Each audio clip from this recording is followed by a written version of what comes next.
Hello, नमस्कार दोस्तों। जैसा कि हम जानते हैं कि ऑप्शन स्ट्रैटेजीज़ का यूज़ 3 तरह की सिचुएशन में किया जाता है। पहला, जब हमारा व्यू मार्केट के प्रति बुलिश होता है, यानी कि हमें लगता है कि मार्केट ऊपर जाएगी या बहुत ऊपर जाएगी।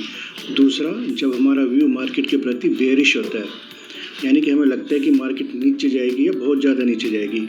तीसरा, जब हमें लगता है कि मार्केट साइडवे रहने वाली है। तो अब ये सवाल उठता है कि हमें स्प्रेड स्ट्रैटेजीज़ का यूज़ करना ही क्यों चाहिए। तो स्प्रेड यूज़ करने के पीछे सबसे बड़ा रीज़न ये होता है कि स्प्रेड हमारे प्रॉफिट को तो कम कर देता है, लेकिन साथ साथ आपके रिस्क को पूरे तरीके से बता भी देता है। तो एक अच्छा ट्रेडर इस बात को ज़्यादा इम्पोर्टेंस देता है कि उसके रिस्क के बारे में पहले से पता हो कि उसे कितना रिस्क इन्वॉल्व होने वाला है ट्रेड में, बजाय इसके कि उसे कितना प्रॉफिट होने वाला है। तो एक अच्छा ट्रेडर कम मुनाफे को भी अच्छा मानता है अगर उसे अपने रिस्क के बारे में पहले से पता हो।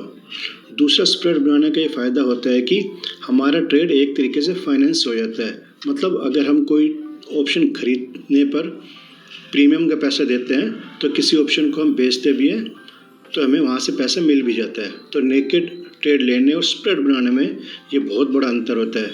तो स्प्रेड का यूज़ इन्हीं 2 वजह से सबसे ज़्यादा किया जाता है।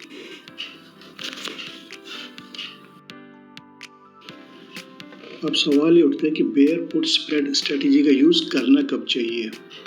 ये स्ट्रेटेजी हमारे तब काम आती है जब बाज़ार के प्रति हमारा व्यू मॉडरेटली बेरिश होता है। मतलब हमें नीचे जाने की उम्मीद तो होती है, लेकिन हम यही मान के चलते हैं कि ज़्यादा गिरावट नहीं होगी। अगर उम्मीद के मुताबिक बाज़ार में गिरावट होती है तो बेयर पुट स्प्रेड स्ट्रेटेजी के इस्तेमाल से हम एक छोटा मुनाफा कमा लेते हैं। दूसरी तरफ अगर बाज़ार ऊपर चला जाता है तो ट्रेडर को लिमिटेड नुकसान ही होता है। अक्सर बेयर पुट स्प्रेड स्ट्रेटेजी बनाने के लिए एक in the money put option को बाई किया जाता है और एक out of the money put option को सेल किया जाता है। बट ऐसी कोई कंपल्सन नहीं होती है कि हमें इन द मनी और out of the money option को ही चूज़ करना है। हम कोई भी 2 पुट ऑप्शन या कोई भी 2 स्ट्राइक प्राइस यूज़ कर सकते हैं। अब कौन सा हमें स्ट्राइक यूज़ करना है वो ट्रेड के एग्रेसिवनेस पे डिपेंड करता है। इस एग्जांपल में हम ये मान के चलते हैं कि निफ्टी अभी 17,485 पे ट्रेड कर रही है। साथ साथ हम एक 17,400 का out of the money put option sell करते हैं, जिसके बदले में हमें 73 रुपीज़ मिलते हैं, और एक 17,600 का in the money put option हम लोग बाई करते हैं और उसके बदले में हम 165 रुपीज़ का प्रीमियम देते हैं। तो हमारा नेट डेबिट ट्रांजैक्शन जो होगा वो 92 रुपीज़ होगा। इस एग्जांपल में हम ये मान के चलते हैं कि मार्केट 17,800 पे बंद हुई है। अब क्योंकि हमने 17,600 का in the money put option by किया था, जब हम किसी पुट ऑप्शन को बाई करते हैं हमें फ़ायदा तभी होता है जब मार्केट उस स्ट्राइक प्राइस से नीचे चली जाए।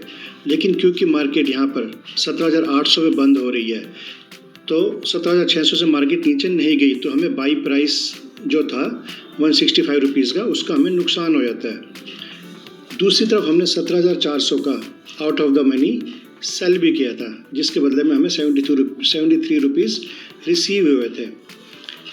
जब हम किसी पुट ऑप्शन को सेल करते हैं तो हमें फ़ायदा तभी होता है जब मार्केट उस स्ट्राइक प्राइस से ऊपर रहती है।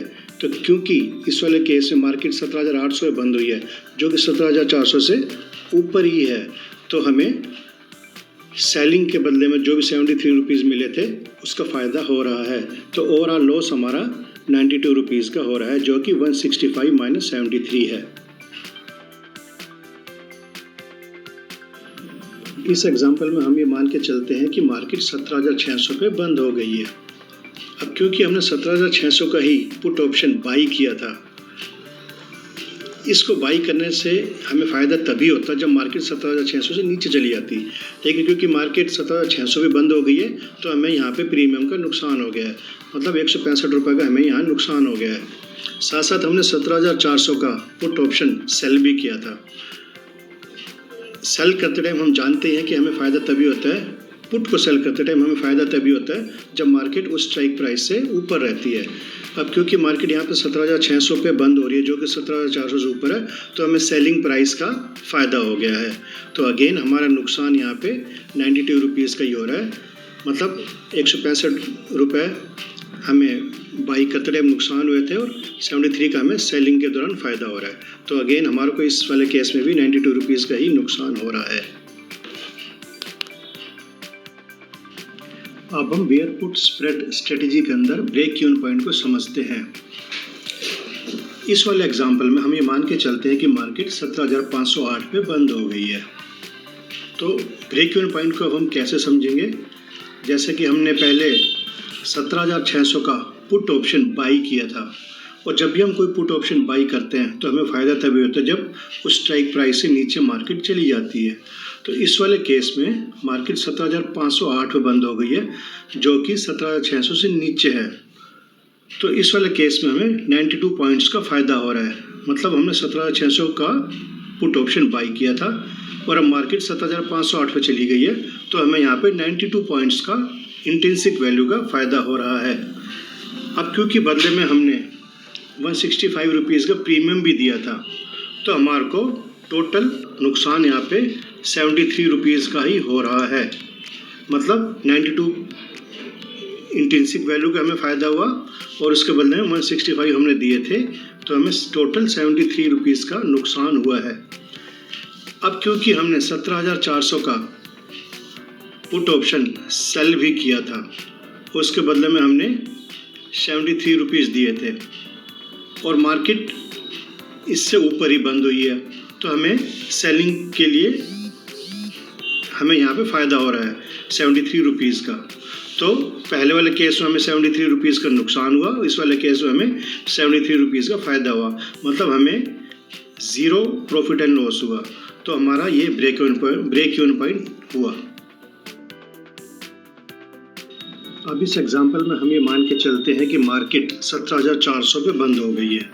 अब क्योंकि हमने 17,600 का पुट ऑप्शन बाई किया था, तो हमें अब यहाँ फ़ायदा हो रहा है 200 पॉइंट्स का, और बदले में हमने 165 रुपीज़ दिए भी थे, तो हमारे को टोटल फ़ायदा हो रहा है 35 रुपीज़ का। अब क्योंकि हमने साथ साथ 17,400 का पुट ऑप्शन सेल भी किया था, उसके बदले में हमें 73 रुपीज़ रिसीव हुए थे। तो क्योंकि मार्केट 17,400 से नीचे नहीं गई है, 17,400 पर ही रही है, तो हमें यहाँ पे 73 रुपीज़ भी बच रहे हैं। तो टोटल प्रॉफिट हमें यहाँ पर 17,600 से 35 का हुआ था और 17,400 से 73 का हुआ, तो टोटल प्रॉफिट हमें 108 रुपीज़ का हो रहा है। इस एग्जाम्पल में हमें मान के चलते हैं कि मार्केट 17,200 पे बंद हुई है। अब क्योंकि हमने 17,600 का पुट ऑप्शन बाई किया था और उसके बदले में हमने 165 रुपीज़ दिए थे, तो यहाँ पे हमें 400 इंट्रिंसिक वैल्यू का फ़ायदा हो रहा है, जो कि 17,600 से 17,200 को माइनस करने पे निकलता है। तो हमें 400 पॉइंट का फ़ायदा हुआ, बदले में हमने 165 रुपीज़ दिए, तो टोटल फ़ायदा हमारा 235 रुपीज़ ही हुआ। अब क्योंकि हमने साथ साथ 17,400 का पुट ऑप्शन सेल भी किया था, तो बदले में हमें 73 रुपीज़ मिले थे, लेकिन क्योंकि मार्केट अब 17,200 पे जाके बंद हो गई है, तो इस वाले केस में हमें यहाँ पर 200 पॉइंट्स का नुकसान हो रहा है। तो हमें यहाँ 200 पॉइंट का नुकसान हो रहा है और बदले में हमें 73 रुपीज़ मिले भी थे, तो हमारे को यहाँ पर टोटल जो नुकसान हो रहा है वो 127 रुपीज़ का हो रहा है।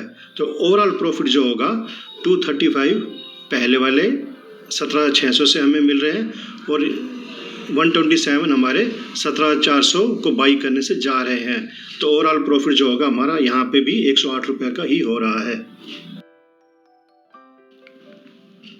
इस बड़ी टेबल में हम समझ पा रहे हैं कि मार्केट एक पर्टिकुलर पॉइंट से अगर ऊपर चली जाती है, कहीं भी चली जाती है, तो हमें मैक्सिमम नुकसान 92 रुपीज़ का ही हो रहा है, और अगर मार्केट एक पर्टिकुलर पॉइंट से कहीं भी नीचे चली जाती है तो हमें मैक्सिमम प्रॉफिट भी लिमिटेड हो रहा है।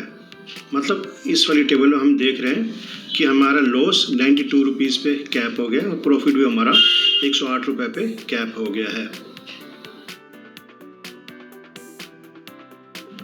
तो बेयर पुट स्प्रेड स्ट्रेटजी के अंदर ये सारे इंपॉर्टेंट पॉइंट्स निकल करके आते हैं।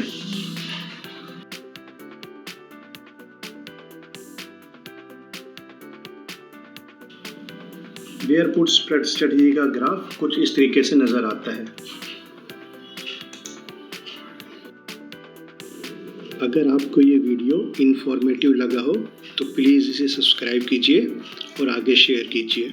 Thank you very much.